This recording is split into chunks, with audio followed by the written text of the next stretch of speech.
살인하지 말라, 도둑질하지 말라. 어릴 때부터 많이 들어본 말들이죠. 근데 사실 이게 21세기를 사는 우리랑 무슨 상관이 있을까? 좀 고리타분하게 느껴질 수도 있어요. 그런데요, 오늘 한 목회자의 설교를 따라가다 보면 이 오래된 규칙들이 권위, 생명, 관계, 그리고 소유 같은 아주 현대적인 문제들에 대해 얼마나 놀라운 통찰을 주는지 알게 되실 겁니다. 그러니까 단순히 이거 하지 마 하는 금지 목록이 아니라 우리 삶을 더 깊이 이해하게 해주는 지혜를 발견하는 시간, 지금부터 시작해 보겠습니다. 자, 이 모든 계명들을 하나로 꿰뚫는 키워드가 뭘까요? 바로 사랑입니다.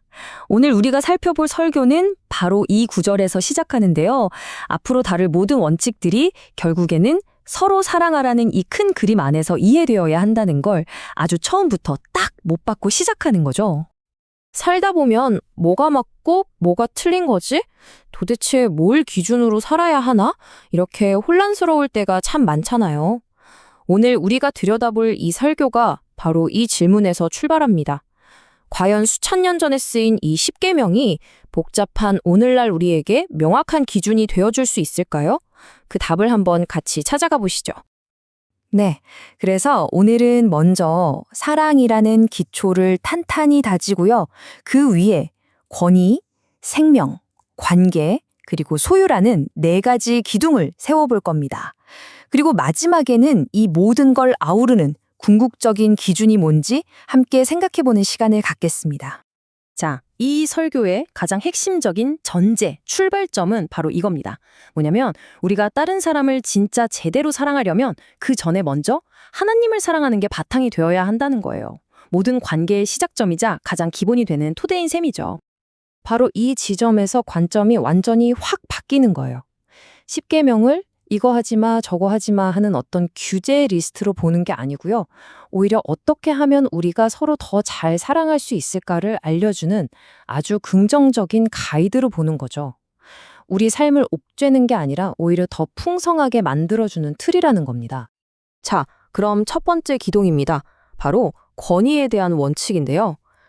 내 부모를 공경하라는 이 계명, 보통 그냥 효도하라는 말로만 생각하기 쉽잖아요. 그런데 이 설교에서는 이걸 우리 삶에 존재하는 모든 종류의 권위에 대한 더 크고 깊은 가르침으로 해석하고 있습니다. 여기서 아주 중요한 구분이 나오는데요. 바로 건강한 권위와 폭력적인 권위주의를 칼같이 나눠서 본다는 점입니다. 하나님에게서 나온 진짜 권위는요, 사람을 세워주고 섬기는 역할을 해요. 반면에 자기 배에 채우려고 휘두르는 권위주의는 그냥 억압하고 통제할 뿐이라는 거죠. 이 둘을 제대로 구별하는 게 정말 중요합니다. 자, 그럼 이런 권위에 대해서 우리는 무조건 순종해야 할까요? 설교는 아니라고 딱 잘라 말합니다.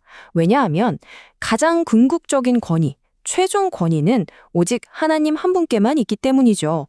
그래서 만약 어떤 인간의 권위가 하나님의 뜻에 어긋난다? 그럼 거기에 복종해서는 안 된다는 명확한 선을 긋는 겁니다. 이게 바로 건강한 존중과 맹목적인 복종을 가르는 기준이 되는 거죠. 자, 이렇게 권위에 대해 제대로 이해했다면 이제 그 권위가 가장 소중하게 지켜내야 할 것, 바로 생명에 대한 원칙으로 넘어가 볼게요. 살인하지 말라. 정말 짧은 이 한 문장이 과연 어디까지 넓어질 수 있을까요? 이 계명의 의미가 3단계로 점점 더 깊어지는데요. 한번 보세요. 처음에는 1단계, 말 그대로 사람을 죽이지 말라는 거예요. 여기서 한 단계 더 나아가면 우리 마음속의 미움이나 분노까지도 살인과 같다고 보는 내면의 단계가 되고요. 마지막 3단계는 여기서 멈추지 않고 생명을 그냥 해치지 않는 소극적인 태도로 넘어서 오히려 적극적으로 생명을 지키고 살리는 데까지 나아가는 겁니다. 이게 바로 현대사회의 문제들과 아주 직접적으로 연결되는 지점입니다. 예를 들어서 설교에서는 과도한 업무로 사람을 지치게 만드는 번아웃, 또 왕따나 언어폭력 같은 정서적인 학대, 이런 것들도 다 소중한 한 사람의 생명을 서서히 갉아먹는 행위라고 보는 거예요. 살인이라는 개념이 정말 어마어마하게 넓어지는 거죠. 자, 이제 세 번째 기둥, 관계의 순결함에 대한 이야기로 넘어가 보겠습니다. 바로 7계명이죠. 어쩌면 오늘날 가장 뜨거운 논쟁거리이자 가장 큰 도전에 부딪히고 있는 계명이 아닐까 싶네요. 여기서 현대사회가 생각하는 기준과 성경이 말하는 기준이 아주 명확하게 갈리는 걸 볼 수 있습니다. 요즘 사회는 두 사람이 서로 동의했는가? 이걸 가장 중요하게 보잖아요? 반면에 이 설교에서 제시하는 기준은 결혼이라는 제도적인 약속, 그 언약을 중심으로 하고 있습니다. 근데 여기서 오해하면 안 되는 게 이 관점이 성적인 욕구 자체를 나쁘다고 보는 건 절대 아니에요. 오히려 그건 하나님이 주신 소중한 선물이고 축복이라는 거죠. 다만 결혼이라는 안전한 울타리 안에서 누릴 때 가장 아름답고 복되다는 그런 긍정적인 틀을 제시하는 겁니다. 자, 이제 관계의 문제를 넘어서 우리가 가진 것, 즉 소유의 문제로 가보겠습니다. 마지막 네 번째 기둥인데요. 도둑질하지 말라. 이 계명이 단순히 남의 물건 훔치지 마라 여기서 끝나는 게 아니라 부와 재산에 대한 어떤 깊은 윤리를 담고 있는지 한번 살펴보시죠. 이 설교를 보면 소유에 대해서 아주 중요한 두 가지 원칙을 동시에 이야기합니다. 자, 그 첫 번째는요. 개인의 사유 재산을 인정한다는 겁니다. 그런데요, 바로 동시에 두 번째 원칙이 따라 붙습니다. 그 모든 것의 진짜 주인, 최종 소유주는 바로 하나님이라는 점을 분명히 하는 거죠. 그러니까 우리는 절대적인 주인이 아니고 잠시 맡아서 잘 관리해야 하는 청지기라는 개념이에요. 이 두 가지 원칙 사이에서 균형을 잡는 게 핵심입니다. 그렇다면 도둑질하지 말라는 이 소극적인 명령을 어떻게 하면 적극적으로 살아낼 수 있을까요? 이 설교는 그 해답으로 바로 황금률을 제시합니다. 내가 대접받고 싶은 대로 남을 대접하라. 이게 무슨 말이냐면 그냥 남의 걸 뺏지 않는 데서 그치는 게 아니라 다른 사람의 재산과 안녕을 마치 내 것처럼 소중히 여기고 적극적으로 지켜주라는 의미까지 담고 있는 거죠. 와, 이 원칙을 딱 적용해 보면요. 도둑질의 범위가 우리가 생각하는 것보다 훨씬 더 넓어집니다. 영화 불법 다운로드, 표절, 심지어는 부동산 투기나 불공정한 사업 거래까지도요.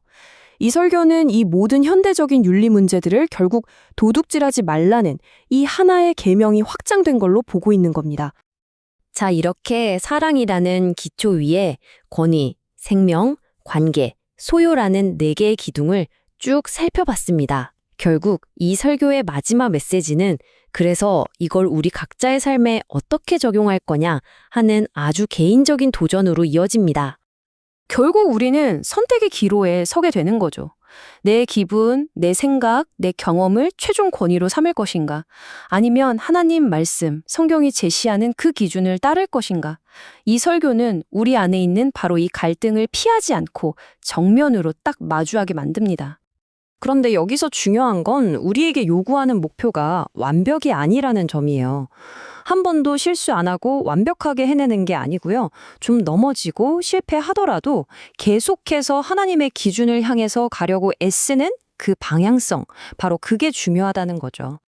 설교는 마지막으로 야곱 이야기를 비유로 들면서 이 여정을 아주 인상 깊게 그려내는데요. 하나님과 씨름하다가 결국 다리를 절게 된 야곱처럼 말이죠. 우리의 모습도 그렇게 완벽하거나 멋지진 않을 수 있다는 거예요. 때로는 좀 망가지고 절뚝거리면서도 포기하지 않고 끈질기게 하나님을 향해 나아가는 것. 바로 그 모습이 이 설교가 말하는 진짜 삶의 모습이라는 겁니다. 네, 오늘 이렇게 아주 오래된 지혜를 가지고 우리 현대인의 삶을 한번 쭉 돌아봤습니다.